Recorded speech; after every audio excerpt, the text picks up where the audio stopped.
My high school nickname was Magoo.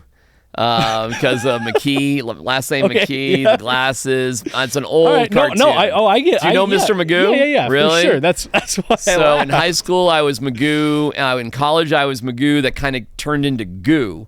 So if you talk to my high school friends, they'll say Magoo. If you talk to my college friends, it's Goo. All right, we are back. We took a week off. There was scheduling conflicts. There was travel. We had our interview for this week. We had to reschedule it, so we took a week off, but we are back. This is fun. Another new episode. I have a very special guest here, filling in my producer, co-host role. Normally it's Jay, but Jay is actually in St. Louis. So joining me here is my wife, Hannah. Hannah, how are you feeling? Your microphone is hot. Oh gosh. Okay. I'm good. I also don't really call her Hannah. That was really weird to do. I don't know why. That was very uncomfortable. I prefer your betrothed. Yeah. But you guys don't get to see her. She doesn't get a camera this time.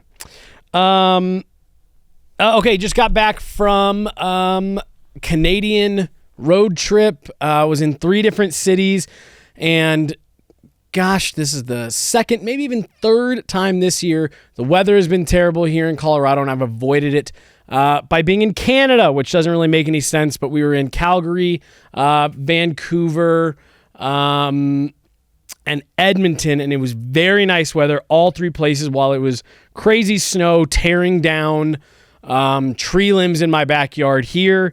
So that was a great thing to have to come home to. I'm actually glad that you're here, my betrothed, because this was on my agenda to talk about last week. Crosswalks. Yes. Really? What? I thought you were going to be so excited about this. I always have the right of way if I'm in it, and if I'm driving, I also have the right of way. The Nashville crosswalks. Oh my gosh! Those are so cool. They had them in Edmonton too. Essentially, crosswalk, like the crosswalk got its own light cycle, and you could cross in any direction you want. It was all red lights for cars, and you could cross in any direction you want. I don't know, maybe this is way more common than... It makes total sense. It's so cool. It makes total sense. We were sitting there like, if you're the cars, you're not waiting for any stragglers to make it across at the last second. You're not having to frogger cars if you're a pedestrian. It made so much sense, and we were able to cross diagonally, and really, we both took pictures out in the middle of the crosswalk. She was in Nashville with me, but I saw them again in Edmonton, so I had to bring them back up because we just thought they were so cool. That's so cool. I love that. Yeah, I love that for all of us. I was up in Edmonton, though, and a couple weeks ago on the show, we were talking about the best arenas that I've been to, and I was ashamed of myself as soon as I walked back into the arena up at Edmonton, Rogers Place, I think. There's Rogers Center, Rogers Arena, and Rogers Place in different cities in Canada, so it's hard to keep them straight. But I just wanted to throw this in there because I did talk about it a couple weeks ago. That arena in Edmonton is one of the best pro sports facilities I've ever been in my life. I know Edmonton's like, why would you want to go to Edmonton necessarily? But especially if you're a hockey fan, I highly recommend making your way to a game out there at some point. It's somewhere in my top 5. On one of these episodes, I'll go back in and revisit that list again. But absolutely beautiful facility up there in Edmonton, and I just had to throw that in because we talked about it a couple weeks ago. In that game in Edmonton, Nathan McKinnon made one of the craziest plays that I've seen in the NHL this season, and it was so quick and so subtle that I think a lot of people probably didn't even notice it. You probably wouldn't have noticed it, but it was truly one of those things that sets pro hockey or pro level athletes aside from just everyone else. It was just unbelievable, and it was on a crazy play to win the game with a second left on the clock. So I just wanted to call some attention to a part of that play that maybe otherwise would have gone completely missed, overlooked, whatever. The Colorado Avalanche are playing unbelievable hockey right now. It's a ton of fun to watch, and Nathan McKinnon's leading the way. So it was just an unbelievable play there in Edmonton in that beautiful, beautiful building. And like I said, I've been thinking about it nonstop for the last 3 days, so I just want to talk about it here. Before we get to our interview, there's one last thing that I am actually going to get your live reaction on. John Tortorella was kicked out of a game last week. We didn't have a show last week where I was wanting to talk about this, but it was crazy. The Philadelphia Flyers were getting smacked by the Tampa Bay Lightning. It was 4-0 in the first period. John Tortorella did something that NHL official Wes McCauley didn't like. So I'm going to show you this video. I don't think you've seen this probably anywhere. I don't even know who John Tortellini is. So I'm excited. John Tortorella's the head coach for the Philadelphia Flyers. Hannah's a big sports gal. Big sports fan. Huge sports fan. Knows pretty much everything there is to know. But this was John Tortorella being kicked out of the game last week.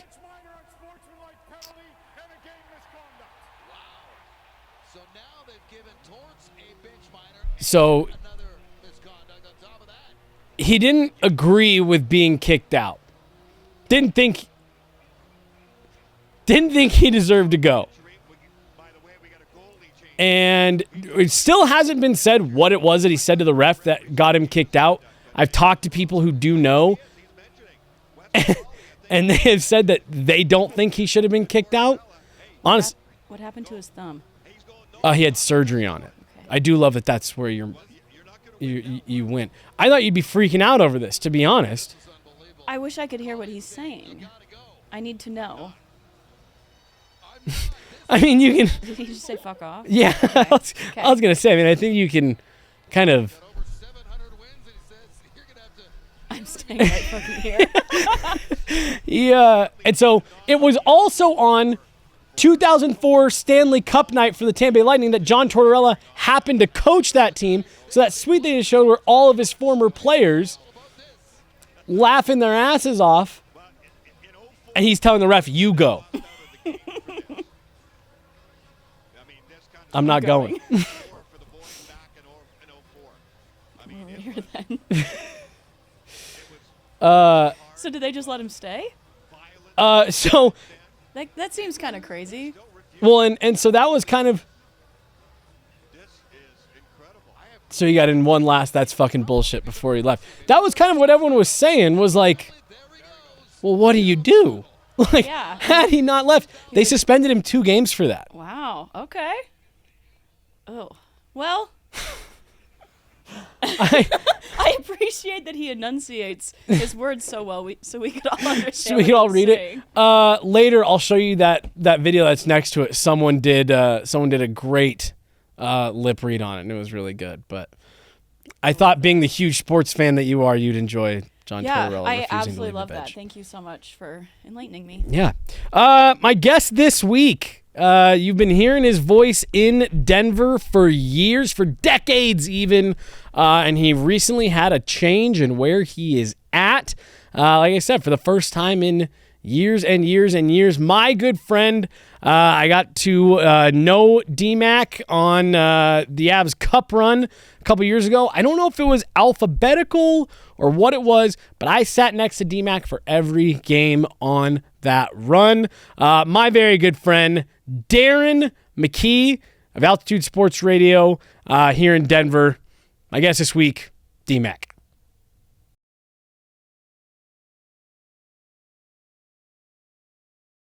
All right, my next guest, my earliest sports talk memories come listening to my next guest. But if you don't know him from that, you might know him as a guy that asked Nikola Jokic one of the best sound bites of the NBA playoffs last year. Darren DMac McKee. It's great to have you here. Jesse, I like to think we are contemporaries, peers, and friends. Yes. When you hit me when I was a kid, you really throw me for a And loop. I'll be honest. Because I'll tell you this, I have more respect for what you do than I bet you have respect for what I've done. Oh, no, I can guarantee that you're wrong on that. I can guarantee that you're wrong. But that one came to me this morning. I said, oh, this will be kind of fun.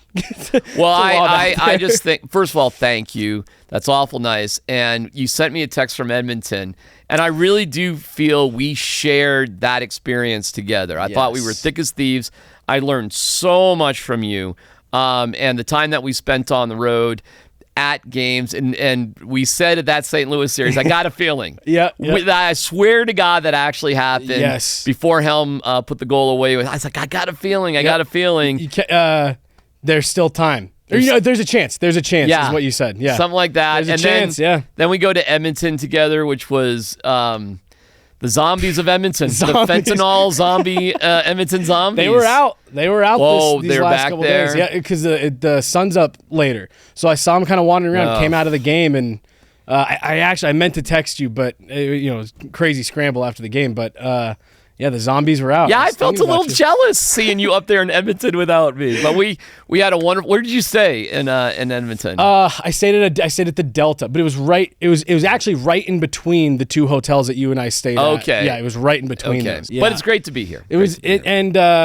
Like you said, that run, that genuinely was something kind of special for me because that was it was awesome to do all of that. But yeah, you and I've got a question for you. Does your wife who's here, does she know I was your hockey wife? For that, I think she does. That we were a couple. Every game, DMac and I were next to each other. I think she does know that.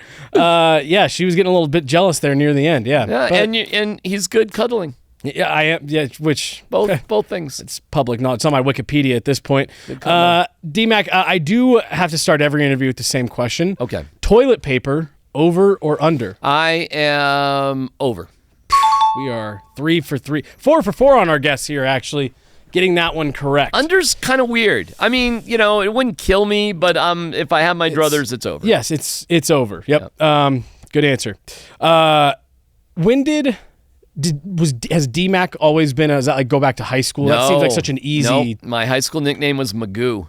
Because of McKee, last name McKee, the glasses. It's an old cartoon. I get. Do you know Mr. Magoo? Yeah, really? For sure. That's why. So in high school, I was Magoo. In college, I was Magoo. That kind of turned into Goo. So if you talk to my high school friends, they'll say Magoo. If you talk to my college friends, it's Goo. I didn't become DMac until 1999 when I got a job at KBPI. Oh, so it was fully a radio thing. That wasn't and actually after college, so I graduated in 91. From 91 to 99, is just Darren McKee. And that's it. And like I did like stunt boy things. It was like Dare Darren, that sort of thing. So I just went by Darren. But then when we got to KBPI, we called the show The Locker Room, which was basically about sex, women, and rock and roll. So it was sex and drugs and rock and roll, that sort of thing. And sports. I was going to say The Locker Room, nothing to do with sports. Okay, no, it's funny because it was a precursor to, because there really weren't FM sports talk stations then. This is 1999. And stations like 98.5, the Sports Hub in Boston, was actually 104 WBCN, which is the station I grew up on. Mm-hmm. So legendary rock stations started putting NFL games on Sundays. And a lot of rock stations just turned into sports talk stations. After Justin Timberlake and Janet Jackson's Nipplegate, there was a crackdown, so you couldn't have the outrageous morning shows. Howard Stern went to satellite. Yes. Outrageous morning shows basically evaporated. Yep. And what happened was a lot of those outrageous FM shock jocks became sports talk guys. In fact, I was offered a job by Greg Hill at WAAF, and he's the morning show host and has been at WEEI for a long time. Yeah. And Toucher and Rich were the morning show at WBCN. They took over for Charles Lacordera, my idol. They're on the Sports Hub now. So it was a natural progression from that outrageous male-oriented humor just to straight-up sports. So what did the Janet Jackson, Justin Timberlake thing have to do with all that? Because the FCC said they could individually fine TV and radio stations for violations rather than just fining CBS. Now they could fine the CBS affiliate Channel 4 here, and it had a chilling impact on TV and radio. That makes sense. And TV and radio stations were just done with it. Although Howard Stern had great ratings, it became more and more difficult to sell that type of humor. So your ratings are great, but so what if you can't sell it? Right. So you have to find the happy medium. Well, the happy medium for the most part is FM sports talk. That makes sense. Yeah. Okay, because I was trying to figure out where that correlation, but that makes sense. Yeah, the stakes are a lot higher when it's not going after the. So you leave the TNA and the sex basically out of it, and it's a lot more double entendre. If you hear any sort of sex jokes and you don't have girls taking their clothes off in studios anymore, it really doesn't happen. And you know what's funny? It doesn't really even happen on satellite or other things too, because culture has just changed. It's just shifting. And the misogyny that used to be pervasive isn't as acceptable. And you know what? Fine by me. Yeah. Fine by me. I think that's actually that part of being woke, I think, is better. I think we should treat women with more respect. I always felt like that type of stuff, like it went from, it's a joke, and it was so easy to get it off the rails and get to a point that was so obviously inappropriate and shouldn't be happening. It was et cetera, all right in the time, and the 90s were a crazy time. But the things that we did in the 90s, it's super cringe when you look back at it now, and I don't think that's a bad thing. Yeah. So I don't want to impinge freedom of speech. I think that's very important in being opinionated, but you don't have to do that at somebody else's expense. Exactly. Yeah, somebody else's expense is a good way to put that. Shifting gears here, how many hours a day are you live right now? Doing the social media stuff? Just in general. Like if at any point in a given weekday, how many hours a day could someone hear you live? Well, I say if you don't know what I'm doing, it's your fault. I'm like, hey, what are you up to? Oh, you apparently don't give a shit about me. Clearly, I thought we were friends. So. Right. I mean, I'm on. I have the Kill You with Truth channel. Yep. On YouTube. It's also on Spotify. Go subscribe. That would be great. Yep. And we've worked together, and hopefully we'll still do other stuff together. So I'm on 7 a.m. to 7:30. I call it About Last Night. Yep. And I talk about, Nuggets, Avs, Broncos, Rockies. I'll do it. Buffs, whatever happened the night before. I do about 15 minutes of wrapping things up, telling you about last night. Then I do 15 minutes. I call it DMac Smack. It just rolls from one thing to another, where I just talk to I go through the comments I just chat. So that's 7 to 7:30. I take a break. At 9 a.m., I come on with Nate Jackson and Chad Brown, and we talk NFL Broncos football. Yep. That's a solid half hour, a little bit of listener interaction, but basically it's the three of us. Then I am on noon to 3 on Altitude with Tyler Columbus and Scott Hastings. Great show. Every single day. I still love doing traditional terrestrial radio. It's essentially who I am. It's in your fabric. It is. I can't get away from it. I do love it. I don't ever want to get away from it. Yeah. But I'm dipping my toe in the digital media pool. Then at 4:30, I come on and I call it Hangout Live, and it's all just listener interaction. I literally just come on, and whatever anybody wants to talk about, I go through the comments and we just chat. And that has a little flexibility. I've done it from Ball Arena a few times. Yeah. We're about to start at this place called Avid Caddy.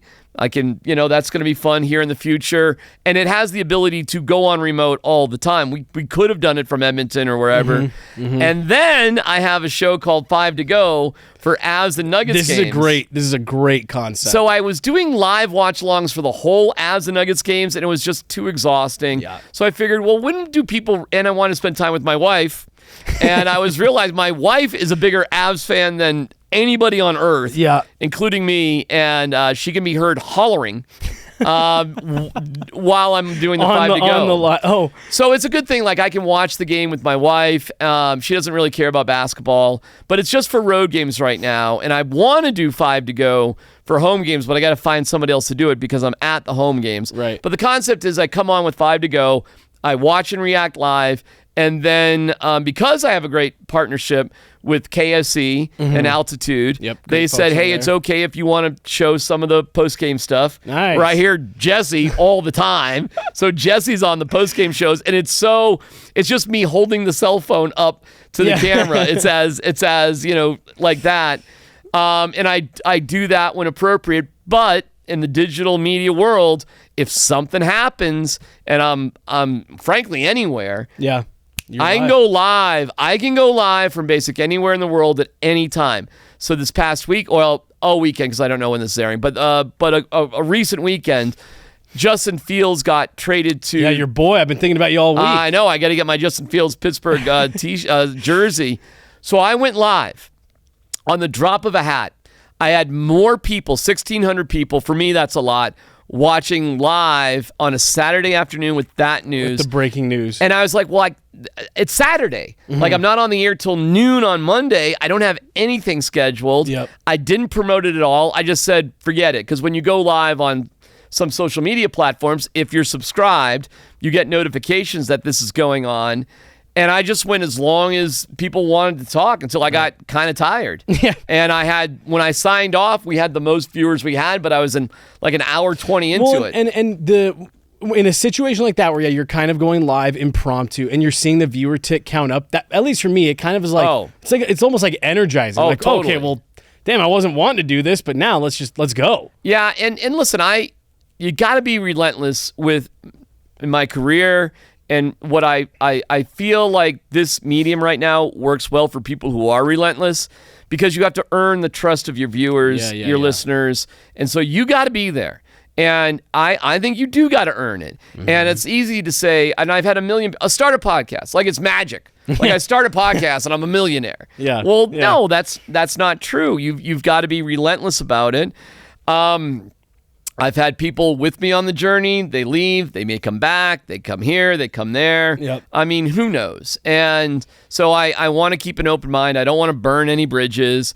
And if you want to come along for the ride, fine. And I could do none of this if I wasn't working at Altitude Sports 92.5. So that is still the absolute foundation of anything I do, and I could not be at a better place. I seriously couldn't be at a better place. Well, I remember when you were going through all that, and it was making sure that you were finding the right fit and all that stuff. And you and I have talked several times. I know that's been, but going back to what you were just saying about go start a podcast. I remember this was probably 2 years ago.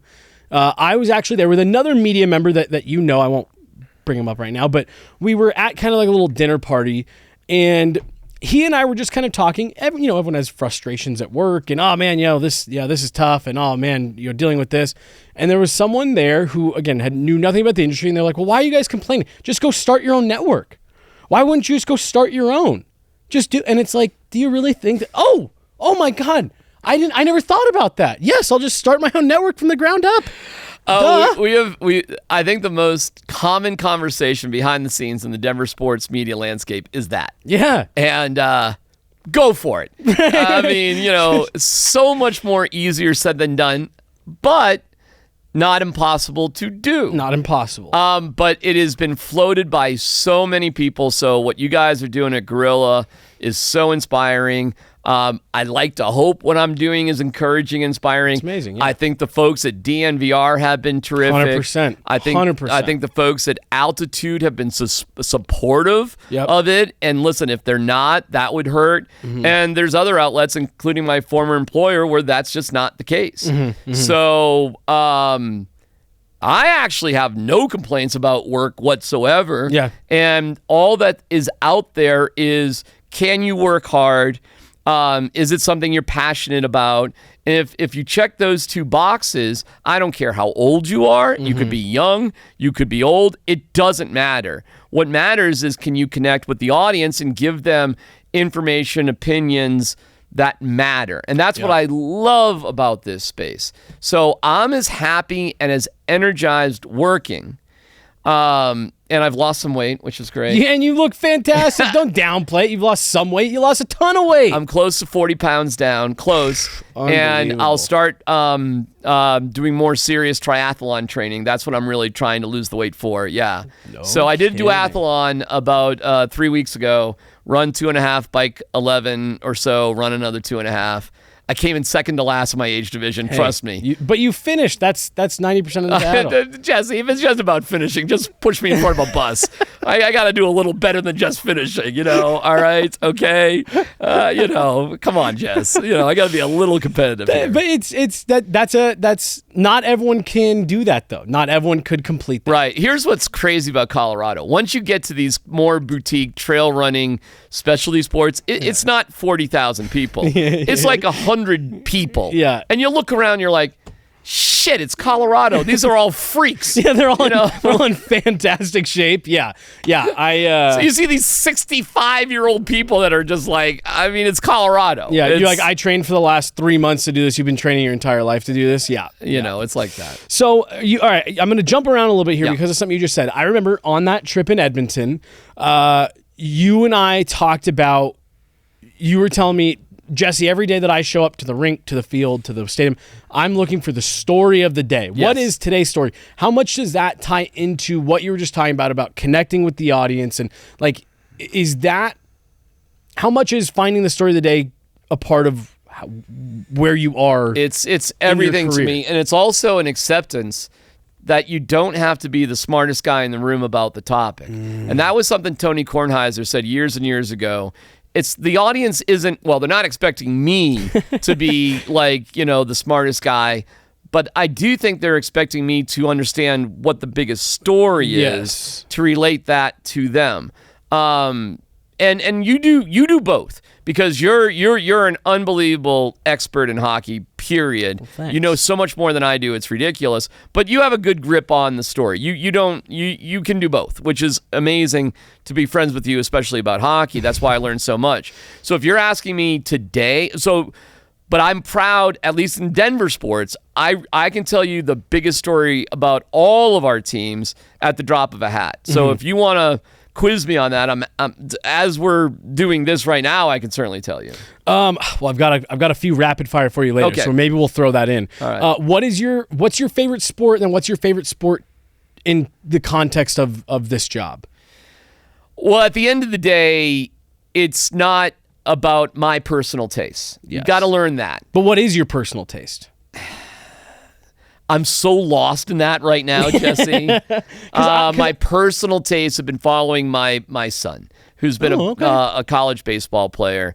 So I care more about whatever he's been doing. But if you just had to pick a sport, are you baseball? I'm too biased by what I do. Right. It's too. So so to answer your question, I'm a baseball guy, okay? I started my own nonprofit baseball organization to help kids who couldn't afford the cost of high-level tournament baseball and training to be able to do that. Worked like a light switch.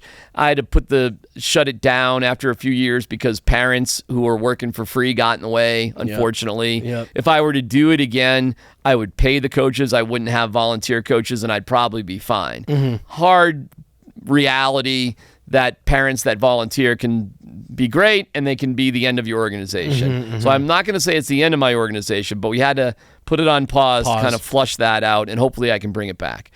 So essentially baseball. At your core, but it's not to cover. My favorite sport to cover at the end of the day is football. Yep. Because it's first of all, football's great for dumb people because it's very simple to figure out. Yes. It's one game a week. Yep. The game itself is super slow. Very slow. And literally everybody because the rules have you having to be 3 years out of high school before you can go into the NFL draft. Almost all of the NFL is based in America and American colleges, which is very easy to discover compared to the complexities of the KHL has a player that the Avalanche could be still considering it as we're doing this. How much KHL action? You probably watched a bunch. No, Evan. Evan's our guy for Evan KHL. is unbelievable with that. He brings up Kovalenko, right? Yeah, Kovalenko. And his knowledge of KHL, which is a Russian pro league, by the way. It's off the crazy. charts. Never mind, like, college free agents that may pop up, like Ben Myers and, Cale Makar, I guess, was one. Well, no, he was wasn't already a free drafted. agent, but he was already drafted. But again, that's the weird complexities of the NHL. Cale Right. Makar was Avs property while he was in college. Yeah. Right, yeah. Yeah, but Ben Myers was just a college free agent. End of the season. Sam Malinsky, same college thing. free agent. Yeah. Yeah. So is what you're describing though Football about doesn't have that. No. Football's draft. Yeah. Free agency. And you know everybody. Well, and everything's a spectacle too. And I got a week to figure out the story? I mean, come on, man. And so I was going to ask you, I have it written down here. Why is there no offseason for talking Broncos? But it's what you're talking about. The NFL is designed this way. The NFL's been incredibly smart because they've given you, you got the Super Bowl till February. Yep. And then you do have a bit of a dip. And that is like the last couple weeks of February. And sure enough, in sports talk radio, you see 2 dips in sports talk radio. Usually it's the last couple weeks of February and the 2-3 weeks in July before training camp. And it's the only time in the NFL schedule where really nothing's going on. Yeah. But when you get into March, you have the new league year starting. Yeah. So as soon as you hit March, I think free agency started the new league year for the NFL March 13th. So, bam, here's March, free agency, here we go. Mm-hmm. Then you have free agency. As soon as free agency happens, look what you have. You have the Combine. Well, that is in February. You have the Combine. You have the Senior Bowl. The NFL is always giving you something. Always. Which Pro days leading up to the draft. There's always... Then you go into OTAs. Yeah. And then you go into minicamp. Minicamp. And you're not done with the NFL until the middle of June. What is so crazy to me, conceptually about the NFL is by a mile the fewest number of games. Yeah. Yet they seem to dominate the news cycle 10 months out of the year. Yeah, because the worst thing you hear about baseball, for example, is it's a marathon, not a sprint. Mm-hmm. Well, that's boring. Marathons are boring. I should know. I've done 10 of them. Yeah. And nobody wants to see me run a marathon. You'd be bored to tears. I always picture myself in Chariots of Fire running gallantly, but then I see photos and video, and I'm just a slob shuffling along. My wife did a marathon a few years ago, and I went and I was like, I'm going to go see her along the route. And it was great to see her. See her along the route, you could probably run along with her after about mile 20. She's probably not going all that quick. And she I'll see you at mile 20, 21, I'll see you at 23, I'll see you at mile 24 and a half and the finish. Well, I'll just stay I got right a next to you. scooter. Yeah. A razor, not an electric one. I got a razor. But no, it was. She oh my gosh, I'm dying. And I was like, well, I guess that was it. I'll just go. I mean, it's a hell good for Way to you. fly. It's an unbelievable accomplishment. But a marathon is boring. Yeah. A sprint is exciting. And in every game in the NFL, you'll have people who will tell you week 1, it's a must-win game. And you just don't get that in the other sports until you come down to a playoff stretch where the Avs and Nuggets currently 14 games to go. All of a sudden, every game feels like a must-watch moment. But that's not what the Avs had a terrible road trip coming out of the All-Star break. Yep. That's like a distant memory.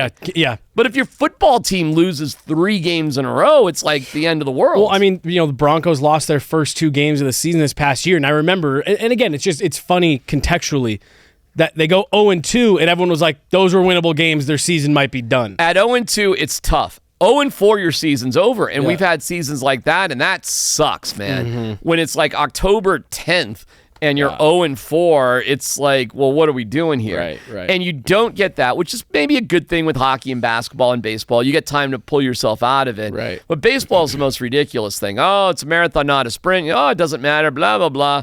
And then you turn around and it's July and you're 14 games out of first place. Right. And you're like, well, I guess it's over now.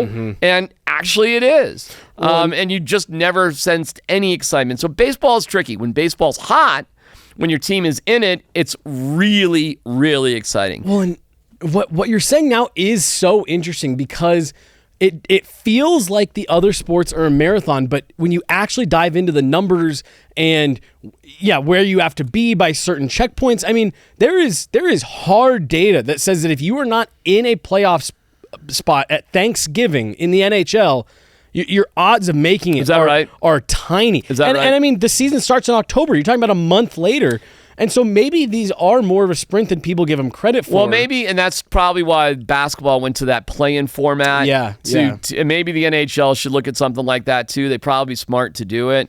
We're a little spoiled here because the Avalanche and Nuggets are slam dunk playoff teams, and they have been for years.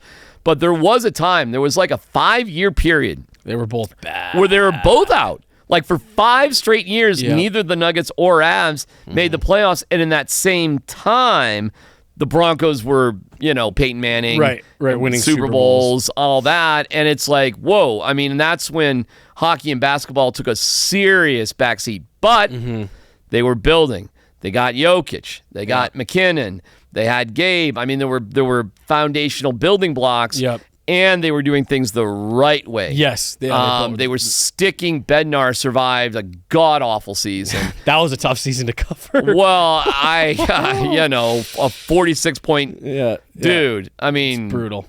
Brutal. Talk about an 0-4 start kind of thing, but they stuck with Bednar. They stuck with Malone. And they're getting the fruits of that. Yeah. DMac, you're a guy that's not afraid to go into those press conferences and poke the bear a bit. Where does that come from? Well, you can't be a wimp. Yep. Why are you there? But that being said, I don't go into every press conference No. In fact, you've been around me a ton of times. There's many times where I won't say a word because I do have a sense of respect for those like yourself and others who are, hey man, this is our spot.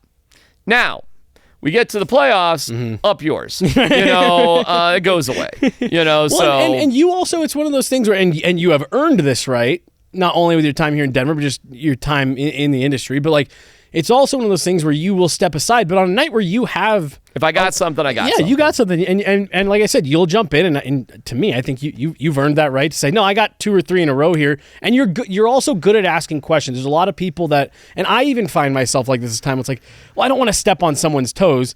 You're very good about like, I got a question, I'm gonna get it in.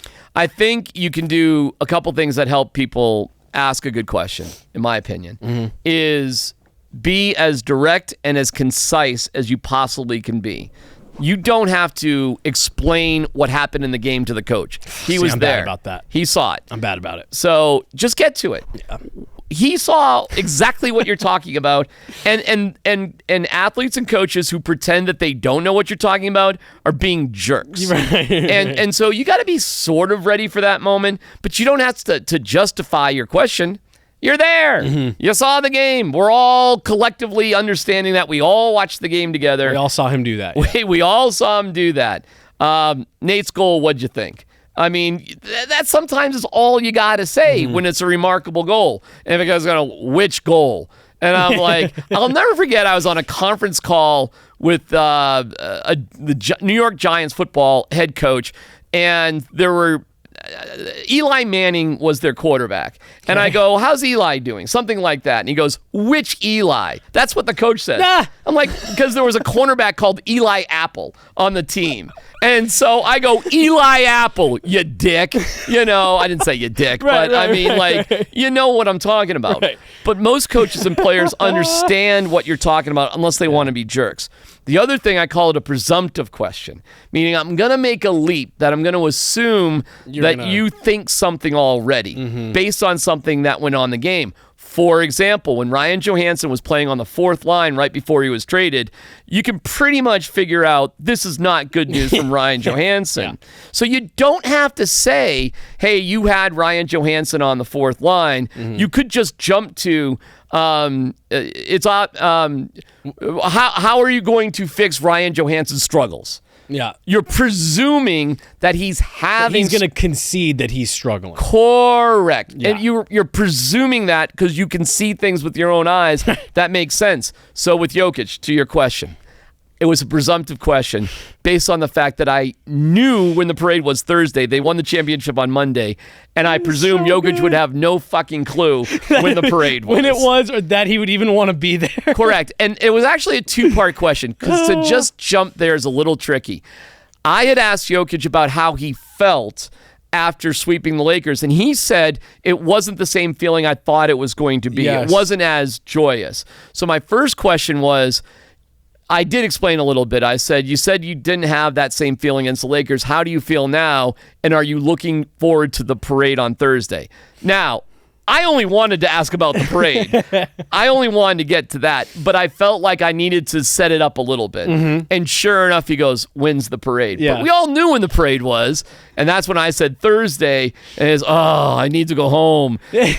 That was a presumptive question that I assumed that he actually wouldn't know the answer to it. Now, had he known the answer, either way, it's a good question. Yeah. But I don't have to say, and I would have ruined it had I say, Nikola, you've won the championship today. That obviously must be a better feeling than you had against the Lakers, as you said. And now with the parade looming on Thursday, how are your feelings about it? No. Well, and especially with someone like him, where like just that his personality, like, you know what I mean? You don't need all of that, because the soundbite that you got was because how you asked it and the way that his personality puts all that stuff together. Let me quiz you about something. This is my favorite question. That's my second favorite question of all time. But my favorite question of all time, as a young guy in Buffalo, and by the way, you got to have some nerve to do this, because you're in front of everybody else. I asked Roger Goodell at the press conference of all press conferences, has he ever been drug tested? Because there was a big thing about marijuana and drug testing at the time. I also, at a different Super Bowl, said, because there's a lot of current controversy about how he's handling concussions, is there a scenario that you can imagine where you'd fire yourself or you'd step down? And just like that. You asked Roger Goodell if he'd ever been drug tested? Correct, because they were making a big deal about drug testing. You can look it up. It's all over the place. Dang. Google it. Look it up. And DMac. he said he had been. Oh, okay. Yeah, Okay. and then I asked him about does he ever see a scenario where he would fire himself or step down, something like that, because there was a lot of controversy that particular year, and he said no. And I go, wow, that's a fascinating scenario where I can do no wrong. I never have to be fired. But my favorite question of all time is Doug Flutie, who is short, right? Yep. Doug Flutie short, came to the Buffalo Bills. I was like 26 years old. So if Doug Flutie is coming to a team, what's the most obvious question to ask Doug Flutie about? His height? Exactly. And so that's what I did. And they put it in A Football Life about Doug Flutie. NFL Films, A Football Life, 30 minutes into it, you can hear me in my young 20s asking Doug Flutie about being short. No way. Now, nice. So is that your number one? That's my number one thing, because it lives. Jokic is number two. Yeah. Because he comes back at the parade and goes, I said I don't want to stay on parade. I fucking want to stay on parade. And so when he did that, my heart sang, because I knew my question initially led to that moment as well. Like, it's a full loop. Yep. And actually, it chokes me up even thinking about it now, that I had just even a little bit. Yeah. Because, by the way, my question to Jokic that night, it wasn't the first question. There were actually several, because it's one of these, we got to pass. I hate that. We got to pass the mic around. Yeah. I hate it. I understand the need for it, but I hate it. So you got to get lucky when they give you the mic. And so it was full circle there. But Doug Flutie was my hero growing up in Massachusetts. So I wasn't asking him about being short because I disliked him. I love Doug Flutie. Right. I asked him that question because it's it's what most people would be interested in. So I don't have problems with journalists asking things about defensive rotations on penalty kills and stuff like that. But that is insider baseball hockey. It's just not what the most most regular fans care about. Well, and it doesn't. Again, not that those questions shouldn't be asked, not that they're not important, but that's right. But it's not what the access. Like, that's not using the access to its fullest extent. I think in post games, it's not. I think post games is really just about the story and what happened in the game. Now, if you don't know this, the Avs have practice, and those are great. They're great. Great, because Bedsy just sits down and we just talk. Yeah. We talk kind of like this. And he is awesome. I was going to bring this up earlier. He is fantastic in the minutia of hockey, and he loves talking about it. Yeah. So And, in all honesty, if you really have like a minutia question, I bet you 9 times out of 10, you could say to him, hey, can I grab him off to the side? Because I'm doing this piece about defensive zone rotations on penalty kills or whatever. Yeah. And if you told Brendan, the PR guy, listen, I do have this very specific question. I don't want to take up the time of the, And I think he would do it. Yeah. But I think some people in the media, they want to prove they're the smartest, people in the room. But I'll tell you this, like Megan from DNVR, holy shit, does she know her shit? Yeah. Oh my God, like step back. Yeah. She speaks softly, but every word she says, like, I'm listening. It's all very well thought out. Oh my it's God. all very well thought out. And you can are tell that too. Well, no, but I mean, like, we have a good mix in that Avs media room. There's a lot of really smart people in that room. I agree. And I think it makes everyone else smart. I think hockey journalists and hockey people, it's intimidating for me because I think they're the most educated and probably the most passionate about their sport. Yeah. Basketball folks are good too. I don't know if the baseball people even understand what's going on. There's only like 3 of them anyways. And then the biggest dummies are the football people by a mile. It's the easiest sport to cover and it's the biggest collection of dummies that cover it. It's just That's why the questions are so base and raw, and that's why in football you better spit it out because somebody's going to ruin your question. And and football is fucking complicated. If you really go through the plays of football situations, totally. And nobody in the media understands it, and the fans don't care. No, the fans don't care either. The number of positions, there's so much in football when the ball isn't in play that I think is so confusing. Right. So do you know the wide receiver route tree? No. Yeah, sadly I do, but I'm not gonna bother with that. And hey, we're doing. You know what? You know the difference between 11 personnel and 12 personnel? No. Right. Well, a lot of nerds do, and they nerd out with this shit to prove that they're the smartest guys in the room. Well, I know it too, but it's not. But what's interesting about that? Nothing. Right. Nothing, unless you're just a super football nerd. And I do think there's room for nerd talk. I do. I really do. But it's not the biggest part of the story, and that's not my job. It's not the part that I think is the most widely appealing. Correct. And I'm in the widely appealing business. Yes. I'm in the broadcasting business, not the narrowcasting business. Wow.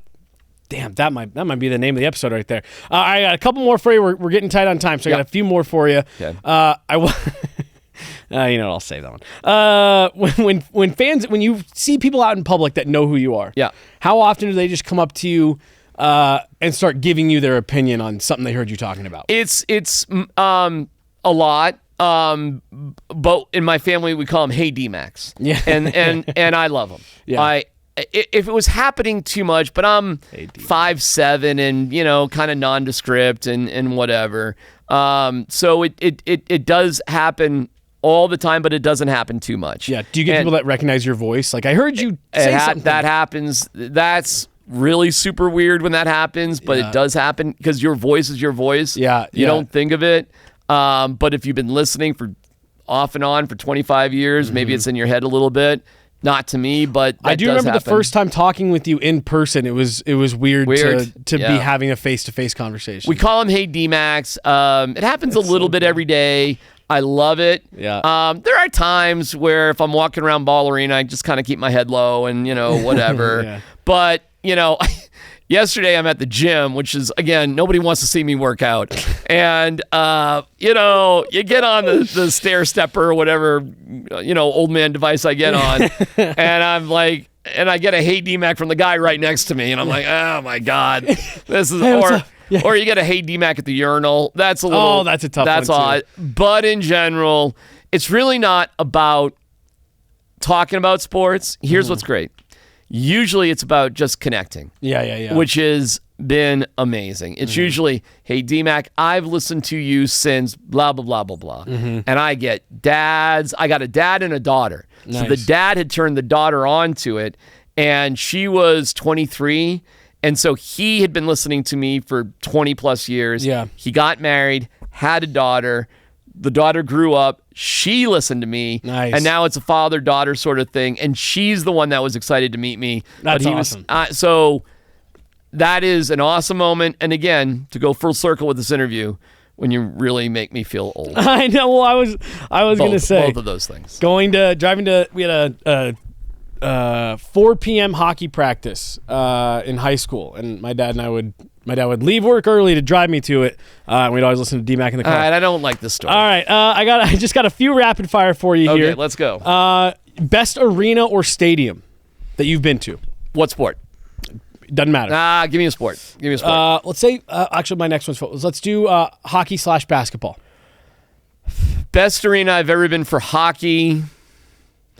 The games in Denver are always great. So let's just take that out of it. Yeah. Visiting arena.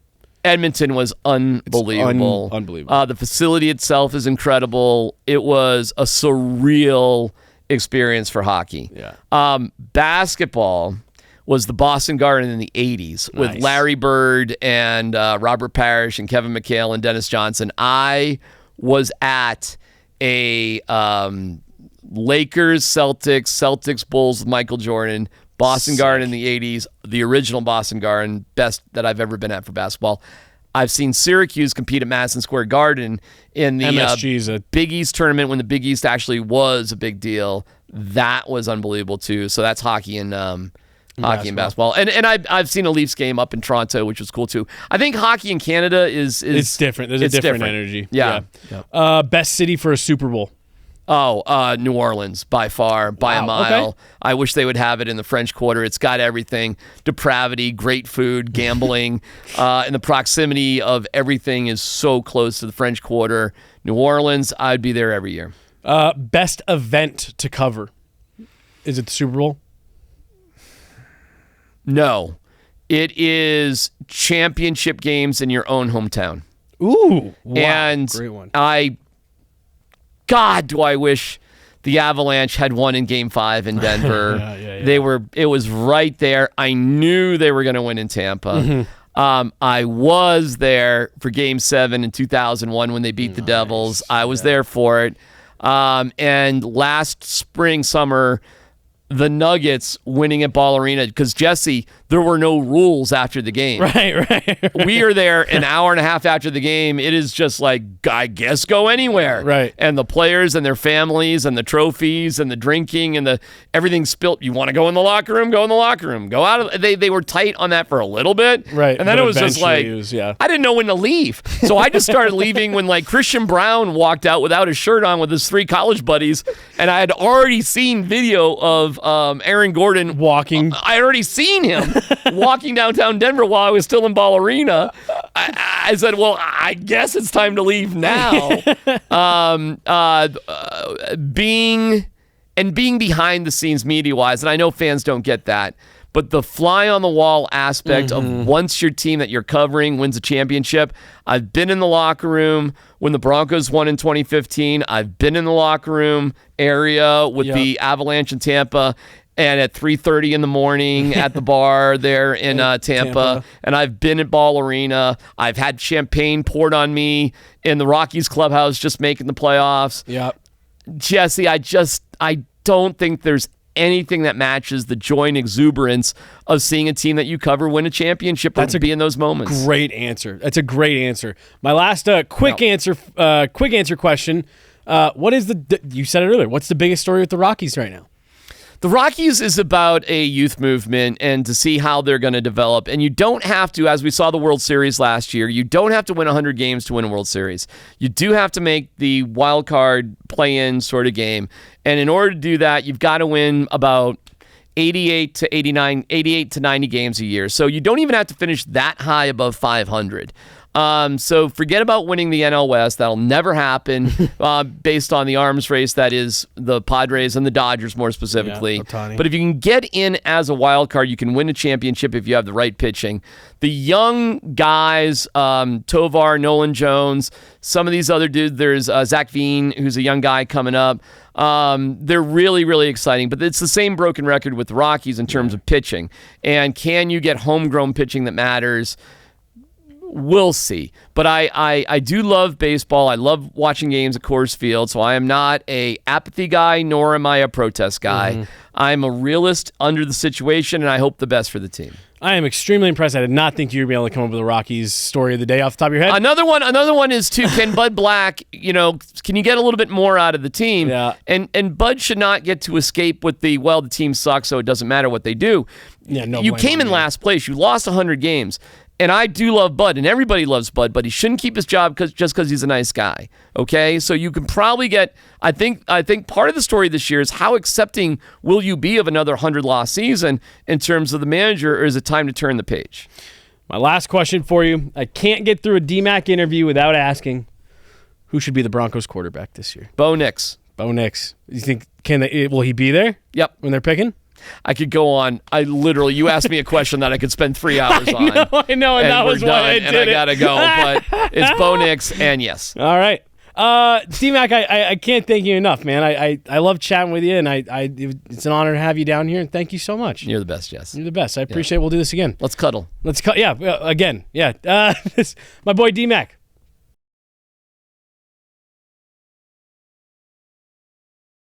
Okay, big thanks, like I said, to my great friend DMac. He and I have been talking about we should do a show together. We should do this. We should do that. We've done a couple small little pieces here and there, but it was great to sit down with him. Was that your first time probably like hearing DMac? What are your first impressions of our boy? Very knowledgeable, great. He's got a good radio voice. Yeah, He carries. Well, and there's no like kind way to say that like you've got a great voice for radio without implying that like somebody's ugly. And I just he's got a great voice. The phrase you're thinking of is he's got a face for radio, and there is no nice way to say that. A great voice for radio, I think, is a fine thing to say. All right, then yeah, great voice for radio. We all laugh in the press box because you can always tell when DMac shows up. You can always hear him. But big thanks to DMac, and big thanks to my beautiful wife for being here and helping fill in where we needed. She did tell me that she was hoping to hear a little bit more of what John Tortorella was actually saying. So that was why she was worried about her reaction. But I told her Slow to respond. that it was going to be great. It was great. So we are learning, and I shouldn't say she is making homemade sourdough bread. So we've got to get home. Have to get home to the babies. Yeah, because the bread is proofing, and sourdough is one of the most important things in our lives, I think. And so we're learning how to make it, and so we got to go home and tend to that. But that'll do it for this week. Big thanks to DMac. Big thanks to my betrothed, my beautiful wife, for being here. And thank you guys all for listening. The show is doing great. We wouldn't be here without your guys' support. So thank you very, very much. We'll have another episode back next week with another great guest. But hey, this is fun. Thanks so much, guys. Talk to you next week.